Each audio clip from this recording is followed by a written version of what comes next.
Hello student, स्वागत है आप सभी का इस वीडियो लेक्चर में। और इस वीडियो लेक्चर में आगे बढ़ने से पहले यदि हम पिछले वीडियो लेक्चर की बात करें तो पिछले वीडियो लेक्चर में हमने मैथमेटिकल एक्सपेक्टेशन पर डिस्कस की थी। और मैथमेटिकल एक्सपेक्टेशन की हेल्प से मीन, वेरिएंस, स्टैंडर्ड डेविएशन और मोमेंट्स किस तरह से फाइंड करते हैं, इस पर भी हम डिटेल में डिस्कस कर चुके हैं।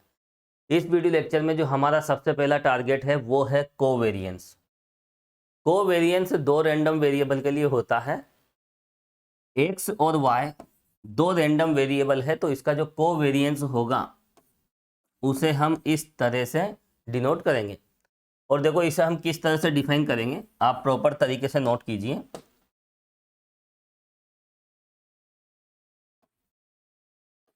यदि एक्स तथा वाई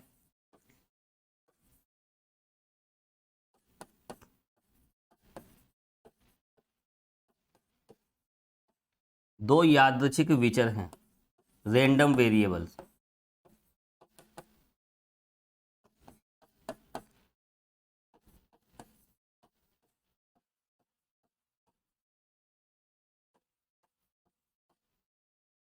तो इनके सह प्रसरण को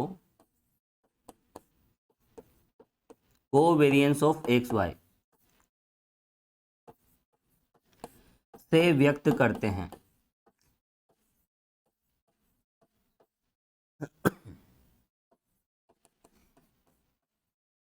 तथा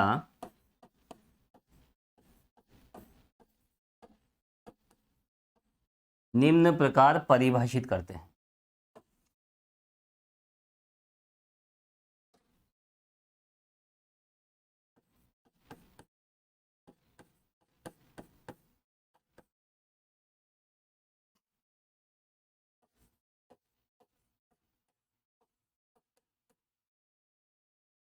covariance of random variables X and Y generally denoted by this. ठीक है, इसके द्वारा हम रिप्रेजेंट करेंगे।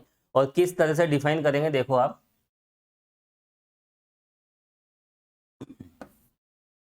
Covariance of X and Y is equal to expectation की हेल्प से हम इसे डिफाइन कर सकते हैं इस तरह से, एक्स माइनस एक्स बार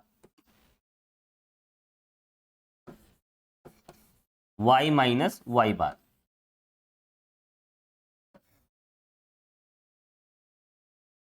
और यहाँ पर देखो आपने एक रिलेशन देखा होगा एक्सपेक्टेशन और रैंडम वेरिएबल में, इस तरह का। सॉरी, रैंडम वेरिएबल क्या है, ये मीन और एक्सपेक्टेशन में ये रिलेशन आपने देखा होगा। यहाँ पर देखो, जो एक्स बार होता है वो एक्सपेक्टेशन एक्स के इक्वल होता है। इसी तरह से अगर हम वाई बार की बात करें तो वो क्या हो जाता है, एक्सपेक्टेशन ऑफ वाई। तो यहाँ पर एक्स बार वाई बार की जगह आप ये भी लिख सकते हो। हालांकि ये कोई नया कॉन्सेप्ट नहीं है, ये जो रिजल्ट हैं ये पहले ही हम देख चुके हैं। ठीक है, तो यहाँ पर एक्स बार वाई बार की जगह एक्सपेक्टेशन एक्स एक्सपेक्टेशन वाई भी लिख सकते हैं। अब देखो इसमें एक और इम्पोर्टेंट बात,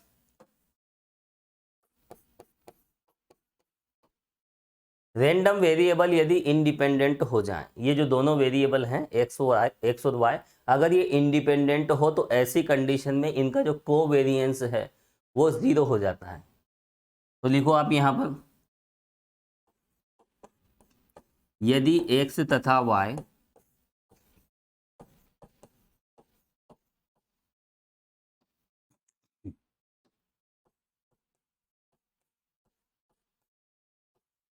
स्वतंत्र विचर हैं, इंडिपेंडेंट वेरिएट्स, तो ऐसी कंडीशन में इनका जो कोवेरिएंस होगा वो जीरो हो जाएगा।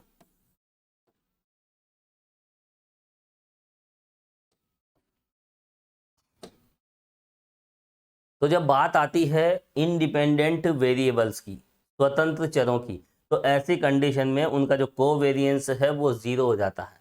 इस बात को भी हम आने वाले वीडियो लेक्चर में प्रूफ करेंगे। पहले हम बेसिक यहाँ पर देख रहे हैं, बेसिक बातें कर रहे हैं। अब इसके बाद कुछ इंपॉर्टेंट रिजल्ट्स देखेंगे, और वो जितने भी रिजल्ट्स मैं आपको बताऊंगा आने वाली थ्योरम्स और आने वाले एग्जाम्पल्स क्वेश्चंस के लिए बहुत ज़्यादा इंपॉर्टेंट रहेगा। तो देखो यहाँ पर अब हम बात करेंगे कुछ इंपॉर्टेंट रिजल्ट्स की, जिसमें सबसे पहले आप देखें हालांकि कुछ रिजल्ट्स तो आपने देख रखे हैं, है ना, उन्हीं को हम रिवाइज करेंगे, कुछ नए कॉन्सेप्ट देखेंगे। देखो सबसे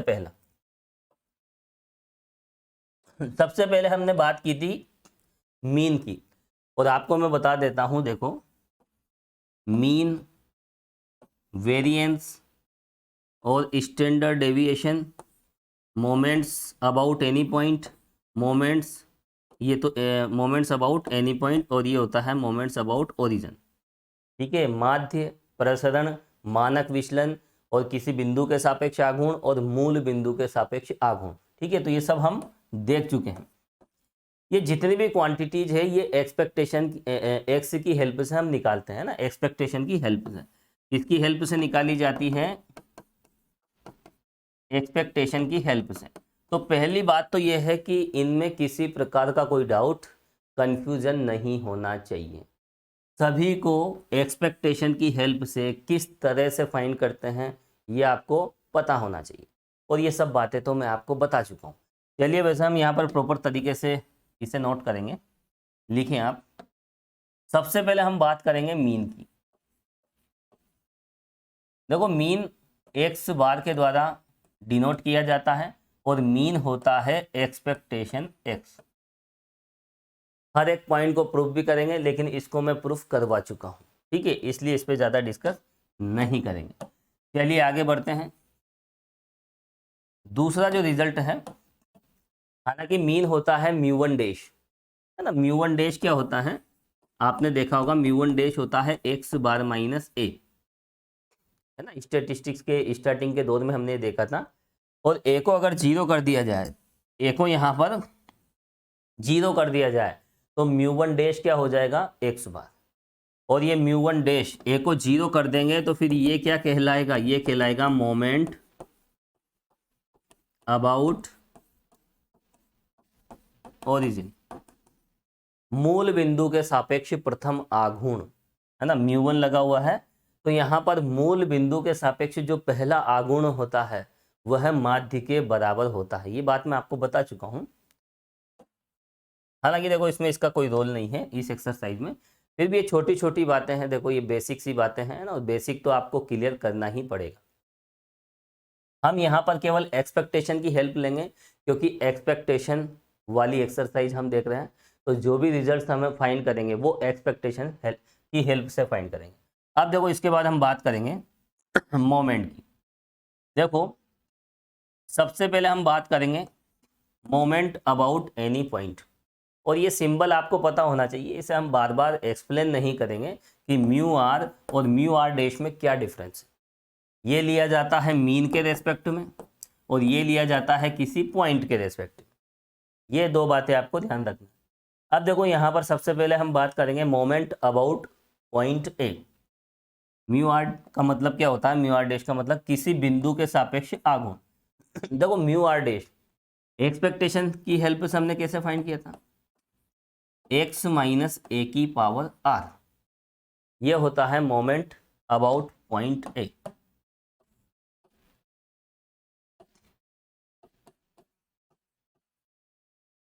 बिंदु ए के सापेक्ष आघूर्ण।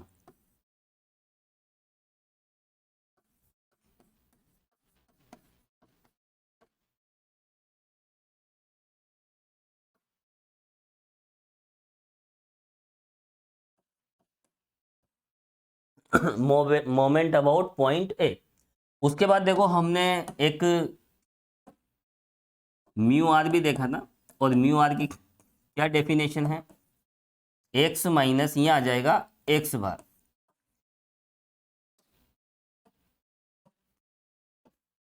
और ये होता है माध्य के सापेक्ष,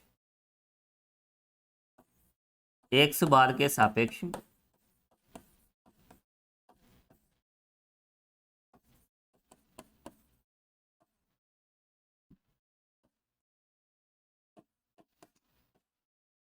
मोमेंट अबाउट मीन। तो देखो जो मोमेंट अबाउट मीन होता है उसे हम म्यू आर से, और जो मोमेंट अबाउट एनी पॉइंट उसे हम म्यू आर डैश से डिनोट करते हैं। ये कॉमन सी बातें हैं, बेसिक है। चलिए अगला रिजल्ट हम देखेंगे, और ये जितने भी रिजल्ट्स मैं आपको बता रहा हूँ इसमें किसी प्रकार का कोई कंफ्यूजन नहीं होना चाहिए। ये सभी रिजल्ट्स अगर क्लियर हैं तो आने वाले एग्जाम्पल्स और आने वाली थ्योरम्स, एक्सरसाइज के क्वेश्चंस बहुत ही ज़्यादा आसान हो जाएंगे। चलिए अब हम बात करेंगे नेक्स्ट रिजल्ट। देखो एक्सपेक्टेशन की हेल्प से हमने मीन निकाल लिया, मोमेंट निकाल लिए, ठीक है। अब हम क्या निकालेंगे, देखो यहाँ पर इसको क्लियर बना देते हैं एरो को।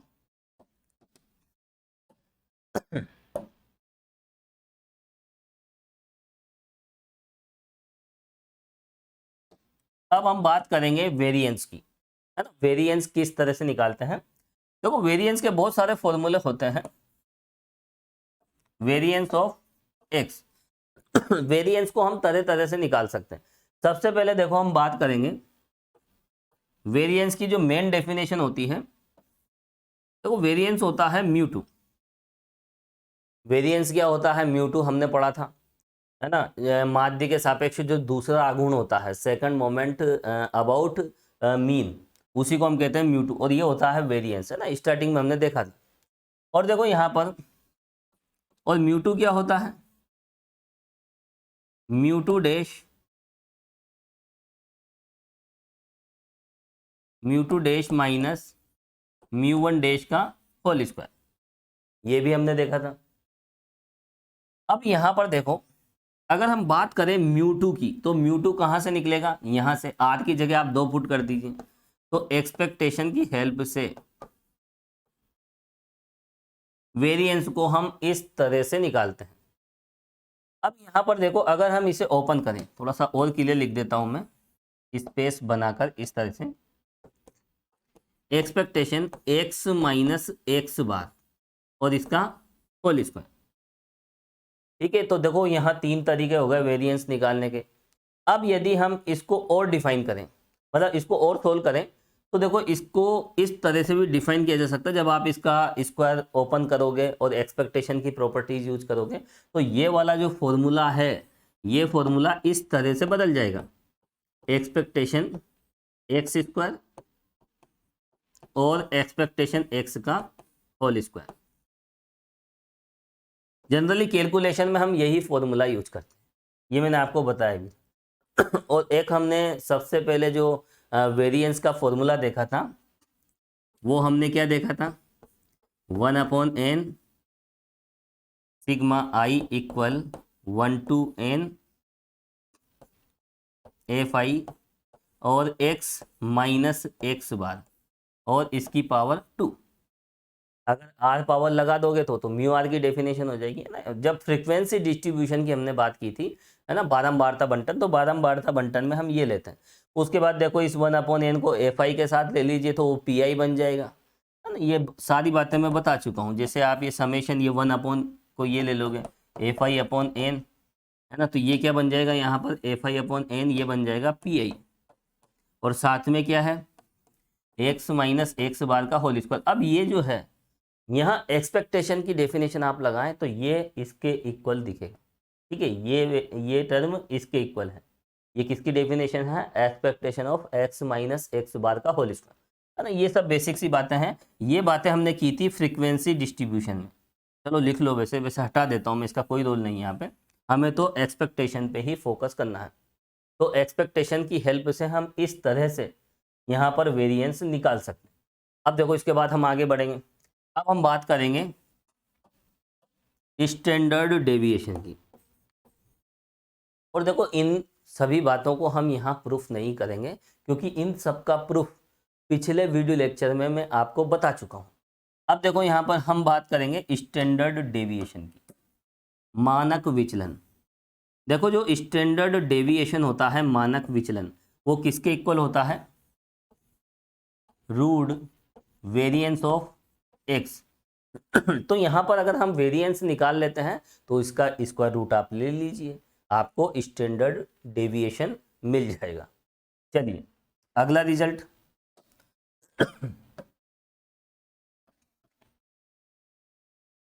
देखो एक्सपेक्टेशन की कुछ प्रॉपर्टीज होती है,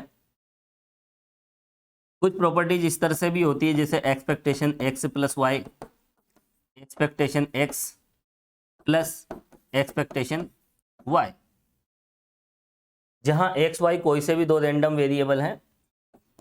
एक होता है expectation X Y equal expectation X into expectation Y. ये फॉर्मूला तभी अप्लाई करते हैं जब x और y इंडिपेंडेंट वेरिएबल्स हो, स्वतंत्र यादृच्छिक विचर। तो एक्स वाई अगर इंडिपेंडेंट है तब जाकर ये एप्लीकेबल होता है और तभी जाकर ये ट्रू होता है। तो ये जो रिलेशन है ये इंडिपेंडेंट वेरिएबल्स के लिए है और ये रिलेशन इन्हीं भी दो रैंडम वेरिएबल्स के लिए होता है। आने वाले समय में इन दोनों को भी हम प्रूफ करेंगे, ठीक है। तो अभी तो मैं यहाँ से हटा देता हूँ, चाहे तो आप लिख सकते हो। देखो यहाँ पर इसमें सबसे पहले हम बात करेंगे expectation X plus Y equal expectation X plus expectation Y.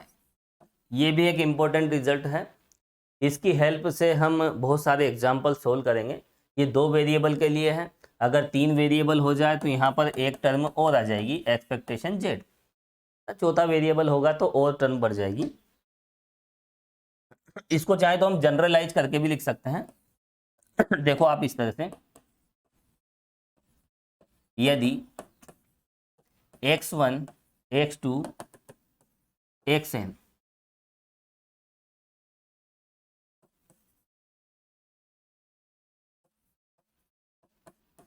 यादृच्छिक विचर हैं, ये सभी रैंडम वेरिएबल्स है, तो ऐसी कंडीशन में expectation x1 plus x2 plus xn क्या हो जाएगा,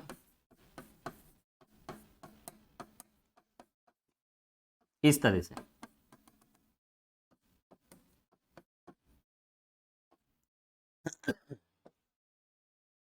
ये पांचवा रिजल्ट है और इससे रिलेटेड एक थ्योरम है ना, तो वहां पर हम इसे प्रूफ करेंगे। फिलहाल आप इसे समझ लें, आने वाले वीडियो लेक्चर में इसे हमें प्रूफ करना है सेपरेटली। चलिए आगे हम बढ़ेंगे। यहाँ पर देखो हम जितने भी इंपॉर्टेंट रिजल्ट्स हैं वो एक साथ लिखेंगे ताकि आने वाली थ्योरम्स और एग्जाम्पल्स बहुत ज़्यादा आसान हो जाए। तो ये जो स्टैंडर्ड रिजल्ट है, देखो ये वाली थ्योरम हम प्रूफ करेंगे और इसको प्रूफ करने के लिए ये सफिशिएंट है। अगर आपने दो के लिए बता दिया इस तरह से, अगर ये प्रूफ कर देंगे तो इसको हम इसी को जनरलाइज कर देंगे तो हमें ये थ्योरम मिल जाएगी। तो आने वाले समय में इसे हमें प्रूफ करना है। चलिए इसे हटा देते हैं फिलहाल। देखो एक और इम्पोर्टेंट रिजल्ट है, यहाँ पर x1 x2 xn are independent.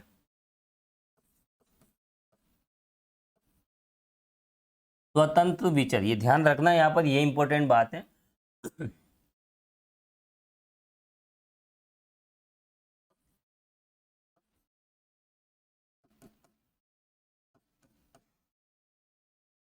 ठीक है, यहाँ पर यदि ये इंडिपेंडेंट है, स्वतंत्र है, तो ऐसी कंडीशन में क्या होगा। देखो इंडिपेंडेंट वेरिएबल्स के लिए एक स्पेशल रिजल्ट है, इनका जो एक्सपेक्टेशन होगा मल्टीप्लीकेशन का, x1 मल्टीप्लाई बाई x2, इस तरह से सभी रैंडम वेरिएबल के मल्टीप्लीकेशन का जो एक्सपेक्टेशन है वो इस तरह से होगा, x1 इंटू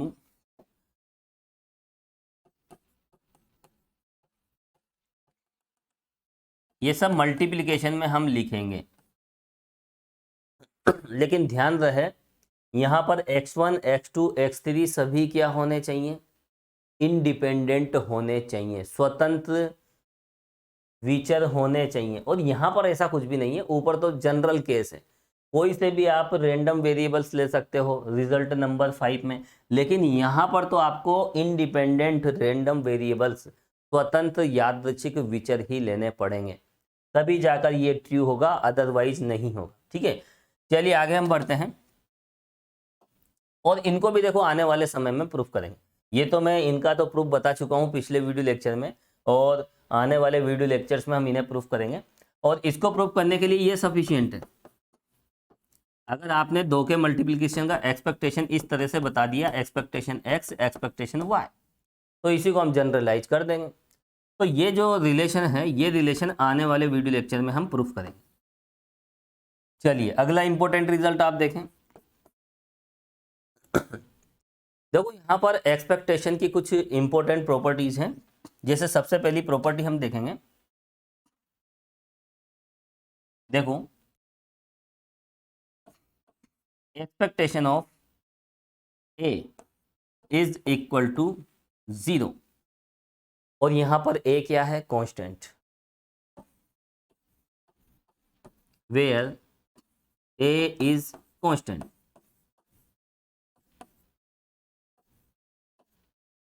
देखो यहां पर अगर हम देखें, जो कांस्टेंट होता है, कांस्टेंट का जो एक्सपेक्टेशन है वो 0 होता है। आप जैसे हम एक्स की अगर हम बात करें, देखो आप ध्यान से, देखो एक्स के पास इस तरह से कोई वैल्यूज है 1 से लेकर 10 तक, है ना, रुपीज में मान लीजिए, ये किस में है, रुपीज में। तो हम एक्स से कुछ एक्सपेक्टेशन कर सकते हैं कि यहाँ हमें इतना मिल सकता है ना। लेकिन अगर ये कांस्टेंट हो जाए, कांस्टेंट हो जाए एक्स की वैल्यू, फिर हम यहाँ पर देखो ये एक्स वेरी नहीं करेगा, तो फिर इससे क्या एक्सपेक्टेशन रखें, है ना, कैसे हम समझ सकते हैं। तो यहाँ पर देखो जैसे ही कांस्टेंट की बात आएगी, तो कांस्टेंट की जो एक्सपेक्टेड वैल्यू होती है वो 0 होती है। अब देखो इसे प्रूफ कैसे करें, बहुत आसान सा प्रूफ है इसका। देखो क्योंकि जो वेरी करेगा उसी से हम तरह तरह की एक्सपेक्टेशन रख सकेंगे, और जो फिक्स हो जाए उससे क्या एक्सपेक्टेशन रखें, है ना। तो यहाँ पर देखो अगर ए कांस्टेंट है तो ये हो जाएगा 0। अब देखो इसे हम प्रूफ करेंगे, जिसका प्रूफ मैंने आपको नहीं बताया है अभी तक, उन सब का प्रूफ हम देखेंगे, इन दोनों का आने वाले वीडियो लेक्चर्स में देखेंगे। देखो यहाँ पर वी नो दैट एक्सपेक्टेशन ए, वैसे एक बात ध्यान दें, देखो एक्सपेक्टेशन एक्स होता क्या है, ये होता है summation I equal 1 to n x I P I, या फिर पी आई एक्स आई भी लिख सकते हो, एक ही बात है, पी आई एक्स आई। अब देखो यहाँ पर अगर हम एक्स की जगह ए ले लेते हैं, क्या ले लेते हैं, एक्स इक्वल ए, मान लीजिए एक्स इक्वल क्या है, ए, तब क्या होगा, एक्सपेक्टेशन ए क्या हो जाएगा, आई इक्वल 1 to n।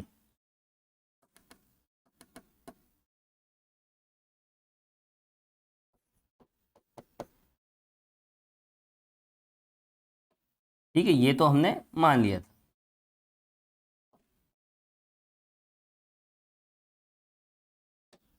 अब देखो यहाँ पर एक्सपेक्टेशन ए क्या होगा, summation I equal 1 to n, P I की जगह हम पी आई रखेंगे।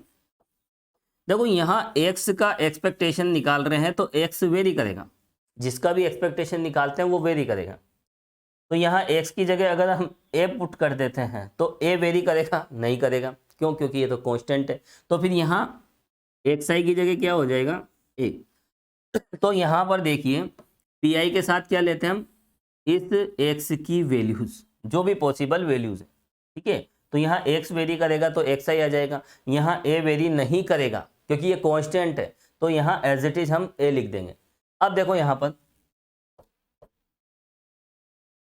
यहाँ अगर हम बात करें, देखो यहाँ मैंने एक चीज़ ये जल्दबाजी में बता दिया, ये थोड़ा सा आपको ध्यान रखना है, यहाँ ए रखेंगे कभी कभी जल्दबाजी में कुछ रिजल्ट्स इस तरह से मैं लिख देता हूँ, बाकी यहाँ ए की एक्सपेक्टेशन ए है। मैंने एक एग्जांपल भी बताया था शायद आपको अभी, एक्स की वैल्यू 1 2 3 अप टू 10 ये रुपीज़ में है।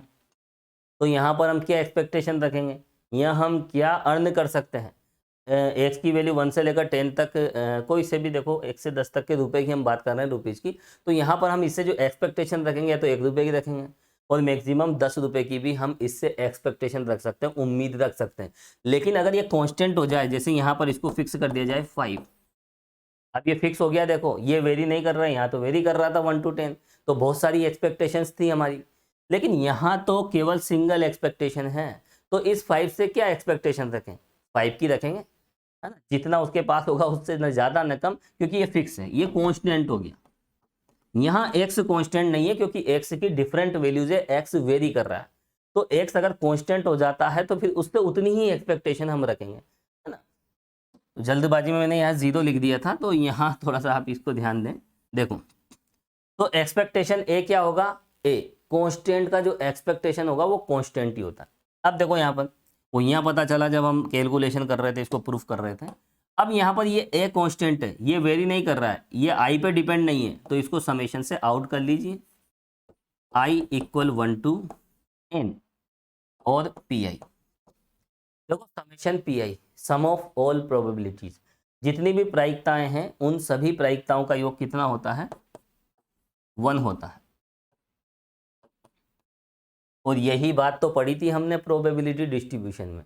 तो प्रोबेबिलिटी डिस्ट्रीब्यूशन प्रायिकता बंटन में सिग्मा पी आई क्या होता है, 1 होता है। तो देखो यहाँ पर एक्सपेक्टेशन ए कितनी आसानी से प्रूफ हो जाता है। एक्सपेक्टेशन ए क्या होता है, ए के इक्वल। यहाँ पर देखो जल्दबाजी में 0 लिख दिया था, हालांकि वो वेरिएंस के लिए होता है ना। किसी कांस्टेंट का जो वेरिएंस होता है वो 0 होता है ना। कभी कभी रिजल्ट्स इधर उधर मैच हो जाते हैं, है ना, मिल जाते हैं, लेकिन जब हम प्रूफ करते हैं तो उस बात का भी पता चल जाता है कि क्या सही है क्या गलत। तो आप यहाँ पर लिख लीजिए एक्सपेक्टेशन ए क्या होता है, ए जो कांस्टेंट है उससे हम उतनी ही उम्मीद रख सकते हैं, ठीक है। किसी की जेब में अगर 50 रुपये हैं तो हम उससे 50 की ही उम्मीद रखेंगे, क्योंकि वो फिक्स अमाउंट है। और एटीएम मशीन से तो हम कितनी ही उम्मीद रख सकते हैं, है ना, डेबिट कार्ड में बस पैसा होना चाहिए। तो वहाँ पर जहाँ वेरिएशन आ जाता है तो वहाँ पर एक्सपेक्टेशंस एक से ज़्यादा, है ना, एक्सपेक्टेशन बढ़ जाती है या कैलकुलेट करनी पड़ती है, फिक्स नहीं होती, है ना। वो डिपेंड करती है कि वहाँ पर जो भी वेरिएबल क्वांटिटी है वो किस तरह से वेरी कर रही है और कितनी क्वांटिटीज है। लेकिन अगर वेरिएबल फिक्स हो जाए, कांस्टेंट बन जाए, अगर एक्स कांस्टेंट बन जाता है इस तरह से, तो उसका एक्सपेक्टेशन फिर उतना ही रहेगा, है ना। तो कैसे हम समझ सकते हैं, मैथमेटिकली भी आपको यही मिलेगा, है ना, और प्रैक्टिकली सोचोगे तो भी यही मिलेगा।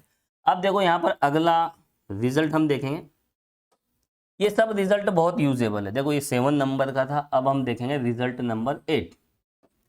देखो एक्सपेक्टेशन ए एक्स क्या होता है, यहाँ ये जो कांस्टेंट है ना, इस कांस्टेंट को हम इस एक्सपेक्टेशन से बाहर कर सकते हैं इस तरह से।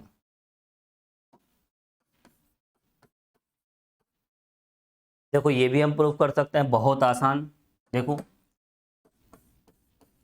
प्रूफ, देखो we know that expectation A X, देखो एक्सपेक्टेशन की क्या डेफिनेशन, 1 to n। अब ए एक्स को वेरी करा दीजिए, ए एक्स पहले तो पी आई लिखें, ए एक्स वेरी करेगा तो किस तरह से मिलेगा, ए एक्स आई। यहाँ जो भी फंक्शन होता है एक्सपेक्टेशन के साथ, है ना, तो यहाँ पर जो भी टर्म होगी उसमें जो भी वेरिएबल क्वांटिटी है उसे आप वेरी करा दीजिए। ए एक्स है तो ए एक्स आई आ जाएगा, यहाँ अगर ए एक्स स्क्वायर है तो यहाँ ए एक्स आई स्क्वायर हो जाएगा, है ना। जहाँ भी वेरिएबल क्वांटिटी होती है उसे वेरी करा दीजिए। अब देखो यहाँ पर कितने आसान और मज़ेदार कॉन्सेप्ट हैं।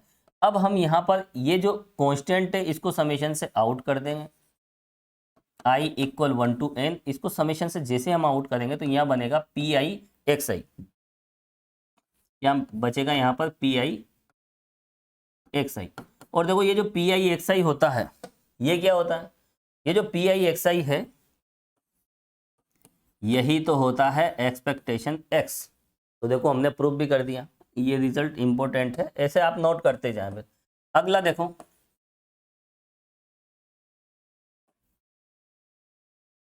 एक रिजल्ट और देखेंगे हम। देखो expectation A X plus B, देखो यहां पर अभी हमने ये रिलेशन देखा था, expectation x1 plus x2 plus x3, इस तरह से इसके इक्वल हो जाता है। इसे हम डिस्ट्रीब्यूशन ला भी कह सकते हैं, क्योंकि एक्सपेक्टेशन अंदर डिस्ट्रीब्यूट हो जाता है। डिस्ट्रीब्यूशन का मतलब क्या होता है, जैसे 5 × 3 + 6, इसको हम ऐसे भी लिख सकते हैं 5 × 3 + 5 × 6। इस तरह से जब हम कैलकुलेशन करते हैं तो ये होता है डिस्ट्रीब्यूशन ला, बंटनता गुणधर्म। यहाँ 5 अंदर डिस्ट्रीब्यूट हो गया, यानी यहाँ कौन सी ऑपरेशन है, मल्टीप्लिकेशन ऑपरेशन। जो मल्टीप्लिकेशन ऑपरेशन है वो एडिटिव ऑपरेशन, ये जो एडिशन ऑपरेशन है इस पे डिस्ट्रीब्यूट हो गया, है ना। देखो प्लस तो प्लस की जगह फिक्स है, प्लस तो कहीं नहीं गया, 5 × 3 5 × 6, तो जो 5 था वो अंदर डिस्ट्रीब्यूट हो गया, इसको कहते हैं हम डिस्ट्रीब्यूशन ला। यहाँ पर आप देख सकते हैं यहाँ एक्सपेक्टेशन अंदर डिस्ट्रीब्यूट हो गया तो देखो यहाँ पर डिस्ट्रीब्यूशन ला की हेल्प से हम इसे प्रूफ कर सकते हैं। और देखो ये होता क्या है, पहले तो इसका फाइनल रिजल्ट लिख देता हूँ, ये होगा ए एक्सपेक्टेशन एक्स और प्लस बी। बहुत सिंपल सा रिजल्ट है। इसकी एक्सपेक्टेशन हमें निकालना है, तो ए तो कांस्टेंट है, उसको तो एज इट इज रखेंगे। इस एक्स की अगर हम एक्सपेक्टेशन निकालें तो वो हो जाएगी ई एक्स। और देखो बी तो कांस्टेंट है, और कांस्टेंट का एक्सपेक्टेशन तो वो कांस्टेंट ही होता है, ठीक है। ये वाला जो मैंने अभी आपको बताया था 7th वाला, यहाँ पर देखो अगर हम 2 की एक्सपेक्टेशन निकालेंगे तो 2 रहेगी, 3 की एक्सपेक्टेशन निकालेंगे तो 3 रहेगी। किसी भी कांस्टेंट की आप एक्सपेक्टेशन निकालो वो की वही मिलेगी, एज इट इज मिल जाएगी। तो यहाँ भी वही वाली बात है, बी की एक्सपेक्टेशन बी। देखो इसे हम कैसे प्रूफ करेंगे, बहुत छोटे छोटे प्रश्न हैं, छोटे छोटे रिजल्ट हैं। देखो इसे हम प्रूफ करें। देखो we know that expectation A X plus B. सबसे पहले हम क्या करेंगे, देखो एक्सपेक्टेशन ए एक्स और एक्सपेक्टेशन बी, ठीक है। तो यहाँ पर इसको हम इस तरह से लिख सकते हैं। और किससे, देखो हमने कौन सा रिजल्ट देखा था, ये जो पहला रिजल्ट है कहाँ गया, पहला क्या, सॉरी ये 5th रिजल्ट। तो यहाँ किससे लिखा हमने, we know that expectation X plus Y क्या होता है, ये 5th रिजल्ट है। मैं डायरेक्ट लिख देता हूँ यहाँ पर, ज़्यादा एक्सप्लेन नहीं करेंगे। फ्रॉम 5th रिजल्ट,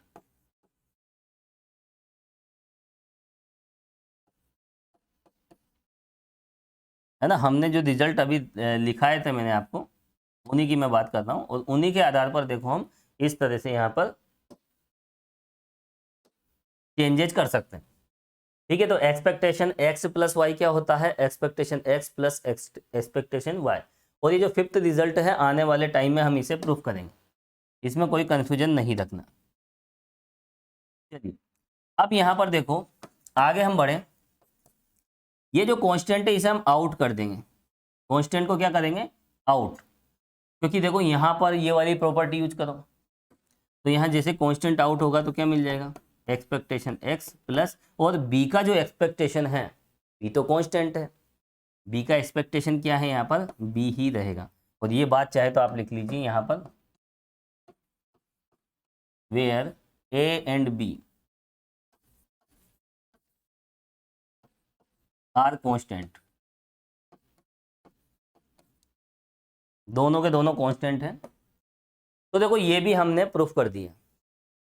तो यहाँ पर 3 रिजल्ट हमने प्रूफ किए हैं। एक्सपेक्टेशन ए के इक्वल होता है, ए कांस्टेंट है, और ये कांस्टेंट को बाहर निकाला जा सकता है ए, और यहाँ पर ई अंदर डिस्ट्रीब्यूट हो जाएगा। तो ये देखो इसके और भी एग्जाम्पल्स हम देख सकते हैं। जैसे एक एग्जाम्पल की अगर हम बात करें, देखो यहाँ पर एक एग्जाम्पल मैं ले लेता हूँ। जैसे expectation A1 x1 A2 x2 plus AN xn, इस रिजल्ट को, ये जो रिजल्ट है देखो इसको हमने जनरलाइज कर दिया। इस रिजल्ट में क्या था, कुछ कांस्टेंट थे और वेरिएबल के साथ कुछ कांस्टेंट है। तो यहाँ देखो, यहाँ A1 A2 AN ये कांस्टेंट है, और x1 x2 xn ये सब वेरिएबल है। तो देखो यहाँ पर किस तरह से हम लिखेंगे इसे, A1 एक्सपेक्टेशन x1, फिर A2 एक्सपेक्टेशन x2, और प्लस लास्ट टर्म क्या आएगी, AN एक्सपेक्टेशन xn। इसे हम लीनियर प्रॉपर्टी भी कहते हैं, रैखिकता गुणधर्म। और देखो बिल्कुल आसान है, कहीं कोई समस्या नहीं होना चाहिए। जैसे हम यहाँ पर कोई टर्म इस तरह से देखते हैं जिसमें रैंडम वेरिएबल्स का सम हो, है ना, उनका योग हो, तो कांस्टेंट को आउट करते हुए, कांस्टेंट को आउट करते हुए जो भी वेरिएबल क्वांटिटी है उसका हम एक्सपेक्टेशन ले लेते हैं। बिल्कुल सिंपल सा कॉन्सेप्ट है और ये कॉन्सेप्ट इसी पे बेस्ड है ना, इसलिए ये कोई नया रिजल्ट नहीं है, ये कोई नया रिजल्ट नहीं है। ठीक है, आप इसे नोट कर लीजिए। अब देखो, अब हम देखेंगे नेक्स्ट रिजल्ट। अब वेरिएंस के रिजल्ट्स पे आ जाते हैं। देखो, अब हम बात करेंगे किसकी, वेरिएंस की। और ये कौन से नंबर का था, देखो 9। अब चलेगा रिजल्ट नंबर 10। देखो कांस्टेंट का वेरिएंस क्या होता है, सबसे पहले हम बात करेंगे कांस्टेंट के वेरिएंस की। वेरिएंस ऑफ ए यहाँ पर कांस्टेंट है और इसकी वैल्यू होती है 0। ए क्या है, कांस्टेंट है।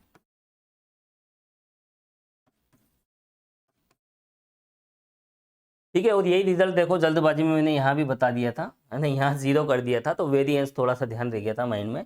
लेकिन अब देखो यहाँ पर हम आ गए हैं वेरिएंस पे, वो थी एक्सपेक्टेशन। वेरिएंस जब हम किसी कांस्टेंट का निकालते हैं तो उसकी वैल्यू 0 होती है। देखो इसको हम प्रूफ करेंगे। इसको कैसे प्रूफ करें, बहुत आसान। We know that variance of A is equal to, definition के अकॉर्डिंग क्या होता है, देखो स्टार्टिंग में हमने एक डेफिनेशन देखी थी, ये रही, expectation x square minus expectation x का होल स्क्वायर, ये होता है वेरिएंस एक्स। तो ये क्या हो जाएगा, एक्सपेक्टेशन ए स्क्वायर माइनस एक्सपेक्टेशन ए का होल स्क्वायर। अब यहां पर आप देखें, ए तो कांस्टेंट है, अगर ए कांस्टेंट है तो फिर ए स्क्वायर भी कांस्टेंट होगा, और इस कांस्टेंट की जो एक्सपेक्टेशन है यही होगी। और यहां पर देखो एक्सपेक्टेशन ए भी कांस्टेंट है, ये लीजिए। तो यहां पर अगर हम देखें इस तरह से, छोटा ब्रैकेट भी लगा सकते हो आप, एक ही बात है,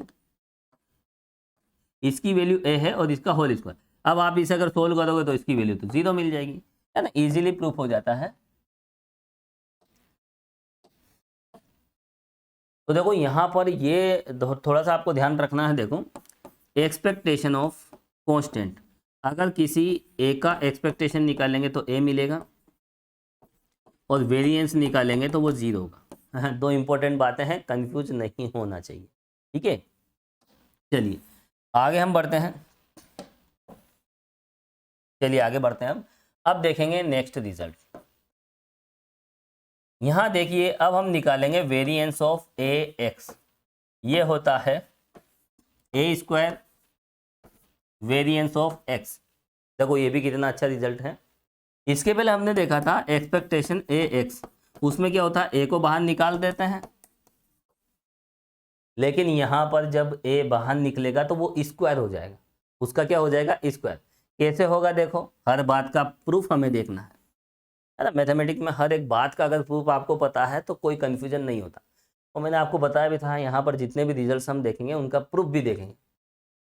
बहुत से रिजल्ट्स का प्रूफ मैंने नहीं बताया क्योंकि हम पहले देख चुके हैं, और जिनका नहीं बताया वो आगे देखेंगे। ठीक है, जैसे कुछ रिजल्ट थे ये हम आगे देखेंगे, ये दोनों रिजल्ट है ना, इनको हम प्रूफ करेंगे, इनसे रिलेटेड थ्योरम है, तो वहाँ जब थ्योरम प्रूफ करेंगे तो ये वहाँ प्रूफ हो जाएंगे, है ना, टाइम के अकॉर्डिंग हम काम कर लेंगे। अब देखो वेरिएंस ए एक्स इसके इक्वल होता है, इसको हम प्रूफ करें। लिखें आप, देखो we know that variance of A X, इसकी क्या डेफिनेशन है, डेफिनेशन की अगर हम बात करें, एक्सपेक्टेशन एक्स स्क्वायर यानी ए, ये इस तरह से, ठीक है, चाहे तो आप बिग ब्रैकेट के साथ भी लिख सकते हो, एक्सपेक्टेशन ऑफ इसका square, expectation x square minus expectation of A x का होल स्क्वायर। यही पढ़ा था हमने, है ना, किसी का वेरिएंस क्या होता है इस तरह से। अब यहां पर देखो, अगर हम इसे सोल्व करें तो ये हो जाएगा ए स्क्वायर एक्स स्क्वायर माइनस, यहां पर अगर हम देखें तो ये क्या होगा, देखो एक्सपेक्टेशन ए एक्स, ए बाहर आ जाता है, ये वाली प्रॉपर्टी हमने देखी थी यहाँ पर, कहाँ गई वो, ये रही। देखो इस तरह से ए को बाहर लिया जा सकता है। तो यहाँ क्या होगा, देखो हम इसको ऐसे भी लिख सकते हैं, और इसका होल स्क्वायर चल ही रहा है। अब यहाँ पर देखो ये ए स्क्वायर कॉन्स्टेंट है, कॉन्स्टेंट को हम बाहर ले लेंगे, क्या होगा, एक्सपेक्टेशन एक्स स्क्वायर। आप यहाँ पर सेकेंड स्टेप में अगर ये स्क्वायर लगाओगे तो ए पे भी लग जाएगा, और इधर एक्सपेक्टेशन एक्स का होल स्क्वायर बचेगा साथ में। चलिए अब इसके बाद आगे बढ़ेंगे।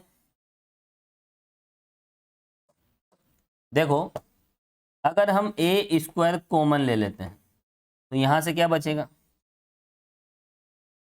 अगर ए स्क्वायर कॉमन ले लेते हैं तो यहाँ से बचेगा एक्सपेक्टेशन एक्स स्क्वायर, और ये हो जाएगा एक्सपेक्टेशन एक्स का होल स्क्वायर।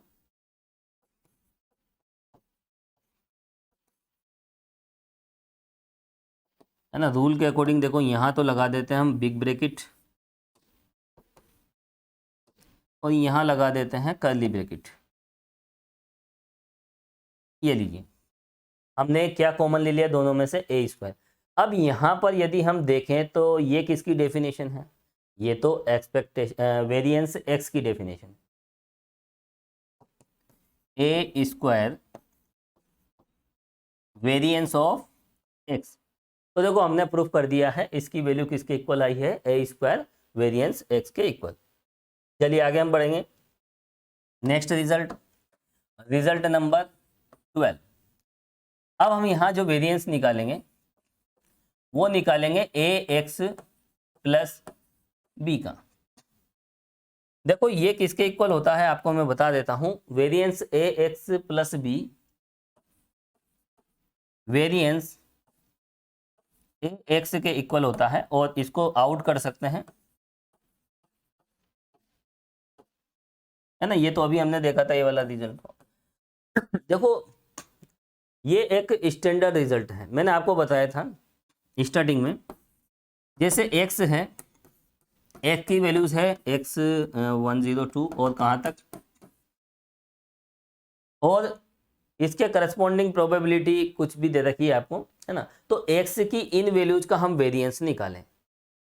जैसे यहाँ फ्रीक्वेंसी हम ले लेते हैं, एक कॉन्सेप्ट मैं आपको बता देता हूँ। जैसे इसकी फ्रीक्वेंसी 41, 42 और इसकी 50 कुछ भी है, इवन, है ना, जो भी दे रखी है, ये जो भी डेटा दे रखे हैं, अगर हम इनका वेरिएंस निकालें तो वेरिएंस कैसे निकलेगा, 1/n sigma i equal 1 to जो भी है ना, यह लिमिट नहीं लगाएंगे हम, जितनी भी वैल्यूज हैं, और सिग्मा i के साथ यहाँ पर आ जाएगा F I X minus X bar और इसका होल स्क्वायर। यही तो होता है म्यू2, और म्यू2 होता है वेरिएंस, है ना, वेरिएंस ऑफ एक्स म्यू2। अब यहाँ पर जब हम कैलकुलेशन करेंगे तो देखो कैलकुलेशन कितनी लंबी हो जाएगी। ये जो डेटा है देखो कितनी बड़ी बड़ी वैल्यूज़ हैं, तो हम क्या करेंगे, और बड़ी ले लीजिए। देखो 1101, देखो और बड़ी वैल्यूज़ हो गई, है ना। तो यहाँ पर जब हम इस फॉर्मूले से कैलकुलेशन करेंगे, इन सब का मीन निकालेंगे एक्स बार, फिर एक्स में से उसे सब्ट्रैक्ट करेंगे, फिर स्क्वायर करेंगे, फिर जो भी आएगा उसको फ्रीक्वेंसी से मल्टीप्लाई करेंगे बारंबारता से, और फिर उन सभी का सम करेंगे और एन से डिवाइड करेंगे। देखो कैलकुलेशन तो होगी। अब यहाँ पर ये जो प्रॉपर्टी है, मैंने आपको एक प्रॉपर्टी बताई थी, जितने भी ऑब्जर्वेशंस हैं, ऑब्जर्वेशंस का मतलब एक्स की वैल्यूज, तो जितने भी ऑब्जर्वेशंस हैं उनमें से यदि कोई फिक्स्ड क्वांटिटी सब्ट्रैक्ट कर दी जाए, है ना, या फिर प्लस कर दी जाए, तो वेरिएंस नो चेंज, वेरिएंस में कोई फर्क नहीं पड़ता है, ठीक है। तो ये यहाँ पर ओरिजिन से इंडिपेंडेंट होता है। इसमें हम एक्स की वैल्यूज में हम यहाँ पर देखो किसी न किसी वैल्यू को घटा सकते हैं। जैसे यहाँ में सभी में से आप 1100 सब्ट्रैक्ट कर दीजिए, ये 1100 है ना, ये कम कर दीजिए, सभी में से माइनस कर दीजिए। अगर सभी में प्लस करेंगे तो कैलकुलेशन बढ़ जाएगी, और आप प्लस भी कर सकते हो, वेरिएंस नो चेंज रहेगा, है ना। तो जब भी हम ओरिजिन चेंज करते हैं, एक्स में कुछ प्लस माइनस ए करते हैं, है ना, यही होती है ओरिजिन चेंज प्रॉपर्टी। तो एक्स की वैल्यूज में कुछ जोड़ना, लेकिन जो भी जोड़ो वो फिक्स होना चाहिए, सभी में एक ही नंबर प्लस करना है, और सभी में से एक ही नंबर को आपको सब्ट्रैक्ट करना है ना। तो यहाँ पर देखो सब्ट्रैक्ट ही करते हैं ताकि काम आसान हो जाए, प्लस करोगे तो काम बढ़ जाएगा। तो देखो सभी में हम क्या करेंगे, यहाँ पर अगर ये माइनस कर दें 1100 अगर माइनस कर देते हैं तो फिर एक्स की वैल्यूज क्या आ जाएगी, यहाँ पर देखो 1 2 और यहाँ आ जाएगी 10। अब देखो डेटा कितने छोटे हो गए, और इनके साथ आप ये फ्रीक्वेंसी रखें, ठीक है, और आप कैलकुलेशन कर लें, रिजल्ट चेंज नहीं होगा। तो यहाँ पर आप समझें, ऑब्जर्वेशंस में अगर हम कुछ भी जोड़ दें, कुछ भी सब्ट्रैक्ट कर दें तो वेरिएंस में कोई फर्क नहीं पड़ता। तो वही बात यहाँ पर है, देखो आप ए एक्स का वेरिएंस निकालो या ए एक्स प्लस बी का निकालो, बात एक ही है, दोनों की वैल्यू सेम आएगी, है ना। यहाँ बी क्या है, कांस्टेंट है। तो यहाँ पर देखो इसी प्रॉपर्टी को हम यहाँ पर एक्सपेक्टेशन की फॉर्म में भी लिखेंगे।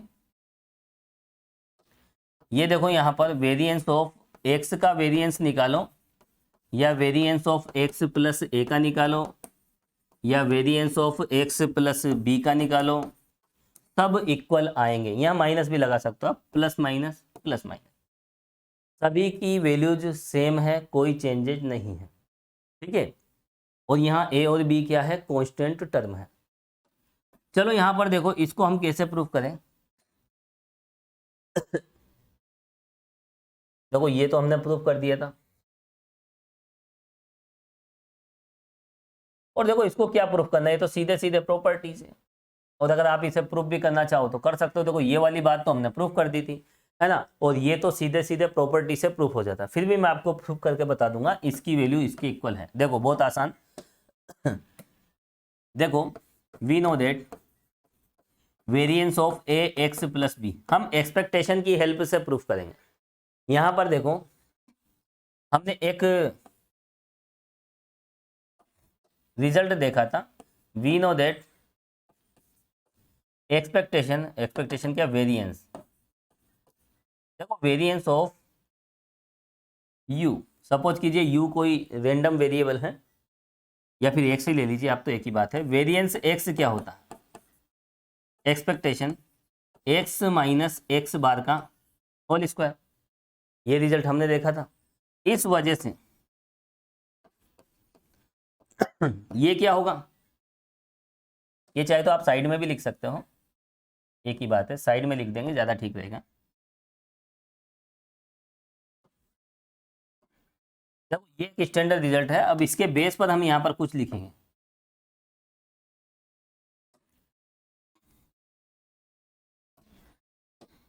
देखो variance A X plus B, इसकी वैल्यू हमें चाहिए, तो क्या होगा, एक्सपेक्टेशन एक्स माइनस एक्स बार ए एक्स प्लस बी माइनस, अब देखो इसका मीन कैसे लें। देखो एक्स का मीन क्या होता है, एक्स बार, तो ए एक्स प्लस बी का क्या होगा, जहां एक्स है वहां पर बार लगा दीजिए। देखो एक्स का मीन, एक्स का माध्य अगर ये है तो फिर ए एक्स प्लस बी का माध्य ये होगा, क्योंकि देखो यहां पर ए एक्स प्लस बी, सपोज कीजिए ये वेरी कर रहा है, वेरी किस तरह से कर रहा है, एक्स तो वेरिएबल है, यहाँ पर देखो ए एक्स वन प्लस बी, ए एक्स टू प्लस बी, ऐसे ये जाएगा ए एक्स एन प्लस बी, ठीक है। तो इन सब का मीन कैसे निकालें, देखो इनका मीन निकालेंगे तो इनको प्लस करके हम एन से डिवाइड कर देंगे। कितनी क्वांटिटी है ये, है ना, राशियों का योग बटा राशियों की संख्या, यही तो होता है माध्य।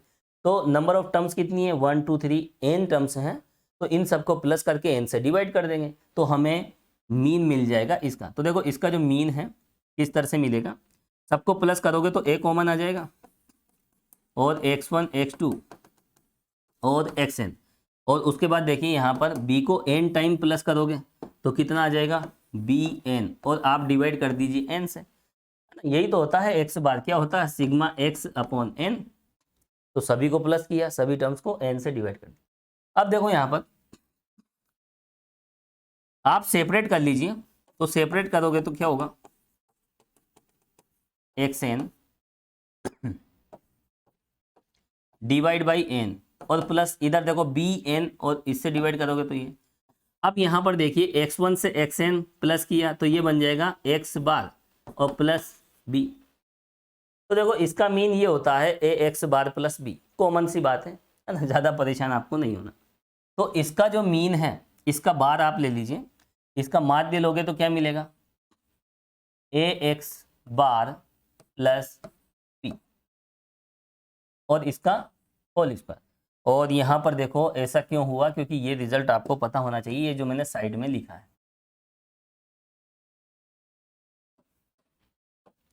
ये एक इंपॉर्टेंट रिजल्ट है, इसी के बेस पे ये लिखा है ना, डेफिनेशन है। चलो इसे तो हटा देते हैं। तो यहाँ पर ये ध्यान रखना, जब भी ए एक्स प्लस बी आ जाए, देखो इसका अगर हम मीन निकालें तो वो किसके इक्वल आएगा, ए एक्स बार प्लस बी। और भी यहाँ पर कई तरह की टर्म्स हम देखेंगे, है ना, वक्त के साथ उन पर डिस्कस करेंगे। चलो आगे बढ़ते हैं। अब हम देखो इसको कैलकुलेट करें। अब अगर हम इन्हें कैलकुलेट करें तो देखो यहाँ बी से बी कैंसिल हो रहा है, ठीक है। तो यहाँ क्या मिलेगा, यहाँ मिलेगा हमें ए एक्स माइनस, यानी ये मिल जाएगा, ए कॉमन निकाला जा सकता है। मैंने आपको बताया था एक्सपेक्टेशन से क्या है, ए बाहर आ जाता है। और क्यों आ जाता है, क्योंकि summation x I P I होता है, समेशन से कांस्टेंट बाहर आ ही जाता है। तो इसको बाहर निकाल लीजिए, ये बाहर आ गया। तो यहाँ पर आप देख सकते हैं क्या मिलेगा, एक्स माइनस एक्स बार का होल स्क्वायर। और ये क्या है, देखो this is variance of x. लेकिन ये बाहर निकलेगा ना, तो यहाँ पर देखो 2 पावर है, कितनी पावर है, 2 पावर। तो एक स्टेप में बढ़ा देता हूँ, देखो एक स्टेप बढ़ा देते हैं, इसको सोल्व कीजिए। ये हो जाएगा यहाँ पर ए square x minus X bar और इसका होल स्क्वायर। तो ए स्क्वायर बाहर आएगा और यहाँ बचेगा expectation x minus X bar का होल स्क्वायर। और देखो जो expectation x minus X bar का होल स्क्वायर होता है, ये तो वेरिएंस होता है। क्या होता है ये, वेरिएंस ऑफ एक्स। तो देखो इस तरह से हमने ये प्रूफ कर दिया है, इसकी वैल्यू सीधा हम इसके इक्वल ले आए। तो बहुत आसान सा रिजल्ट था। अब देखो इसके बाद देखो यहाँ ये वाला भी हो गया, ये भी हो गया। अब हम बात कर लेते हैं कोवेरिएंस। स्टार्टिंग में हमने कोवेरिएंस देखा था, सभी रिजल्ट्स हम एक साथ देख रहे हैं। तो जो कोवेरिएंस हमने देखा था, क्या होता है, expectation of X minus X bar और वाई माइनस वाई बार, ठीक है। ये रिजल्ट भी आज ही हमने देखा था इस वीडियो लेक्चर में। अब देखो जब हम कुछ क्वेश्चन सोल्व करेंगे यहाँ पर वेरिएंस से रिलेटेड या फिर कोवेरिएंस से रिलेटेड या थ्योरम्स हम प्रूव करेंगे, तो उसमें बाइनोमियल थ्योरम के जो प्रॉपर्टीज होती है बाइनोमियल कोफिशिएंट्स की, जैसे बाइनोमियल कोफिशिएंट क्या होते हैं आपको पता होना चाहिए, NC0, NC1, NC2, ये सब बाइनोमियल कोफिशिएंट्स होता है ना, द्विपद गुणांक, क्योंकि बाइनोमियल थ्योरम में ये यूज होते हैं। इनमें क्या प्रॉपर्टीज होती हैं तो वो हमें ध्यान रखना पड़ेगा। कुछ क्वेश्चंस ऐसे हैं जहां पर इनका यूज होगा, और मैं नहीं चाहता कि कोई नया कॉन्सेप्ट अचानक आ जाए और वो मैंने नहीं पढ़ाया हो। तो इस एक्सरसाइज में जो भी क्वेश्चंस एग्जाम्पल्स आप सोल्व करो, तो उसमें जो भी कॉन्सेप्ट यूज होगा वो सभी हम यहाँ पर देख रहे हैं इस वीडियो लेक्चर में। देखो यहाँ पर अगला जो रिजल्ट है, जो लास्ट है, ठीक है, इसके आगे हम नहीं बढ़ेंगे, जो भी है इसी में हम कवर कर लेंगे। देखो सबसे पहला ये है, देखो जो NC0 होता है और उसमें अगर हम NC1 प्लस कर दें, फिर NC2 और उसके बाद देखो NCN, यानी n घात के जितने भी द्विपद गुणांक हैं वो सब आ गए और उनका हम योग कर रहे हैं। तो n डिग्री के जितने भी बाइनोमियल कोफिशिएंट्स हैं उनको अगर हम सम करें, उनका सम करें, तो हमें मिलता है 2 की power n। For example 3C0, 3C1 और ये लीजिए, अगर हम इनका सम करें तो 2 की पावर 3 दैट इज 8 आएगा। ज़्यादा परेशान होने की आवश्यकता नहीं, कॉमन सी बात है। क्यों आएगा, देखो 1 3 3 1, आप प्लस करके देख लीजिए 8 आ जाएगा, है ना, 2 की पावर 3 से। ऐसे ये n डिग्री के बाइनोमियल कोफिशिएंट है, n घात के द्विपद गुणांक। सिंपल सा रिजल्ट है 11th स्टैंडर्ड का, 11th क्लास में हम इस तरह के रिजल्ट्स देखते हैं। अब देखो ये पहला रिजल्ट,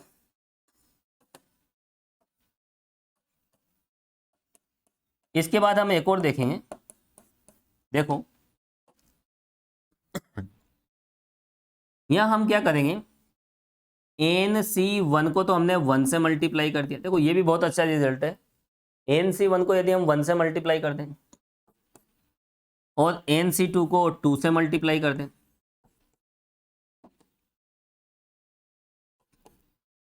और NC3 को 3 से मल्टीप्लाई, और आगे चलकर यदि हम NCN को अगर N से मल्टीप्लाई कर देते हैं तो इसकी वैल्यू क्या होगी। देखो ये भी एक इंपॉर्टेंट सीक्वेंस है जिसका हम सम कर रहे हैं। इसकी वैल्यू होगी n इंटू 2 की पावर n-1। ये दो रिजल्ट है जो यूज हो जाएंगे, है ना। एक दो क्वेश्चंस ऐसे हैं जिनमें ये दोनों यूज होंगे। तो देखिए स्टूडेंट्स, इस वीडियो लेक्चर में हमने कुछ इंपॉर्टेंट रिजल्ट देखे, और देखो इनका प्रूफ मैं नहीं बताऊंगा क्योंकि 11th क्लास का मामला है, और इनका प्रूफ भी हम कर सकते हैं, लेकिन हमें बाइनोमियल थ्योरम को नहीं पढ़ना। मैथमेटिक्स है, जितना डिटेल में जाएं उतना ही कम है। तो यहाँ पर इस वीडियो लेक्चर में हमने सबसे पहले कोवेरिएंस पर डिस्कस की थी, उसके बाद कुछ इंपॉर्टेंट रिजल्ट्स हमने देखे हैं, और ये सभी के सभी इंपॉर्टेंट रिजल्ट्स आपको पता होना चाहिए, किसी प्रकार का कोई कन्फ्यूजन नहीं होना चाहिए। आने वाली थ्योरम्स और आने वाले एग्जाम्पल्स में ये बहुत ही ज़्यादा यूजेबल है जो मैंने इस वीडियो लेक्चर में बताया है। तो स्टूडेंट्स, इस वीडियो लेक्चर में हम इतना ही देखेंगे और नेक्स्ट वीडियो लेक्चर में फिर मिलेंगे। Thank you so much.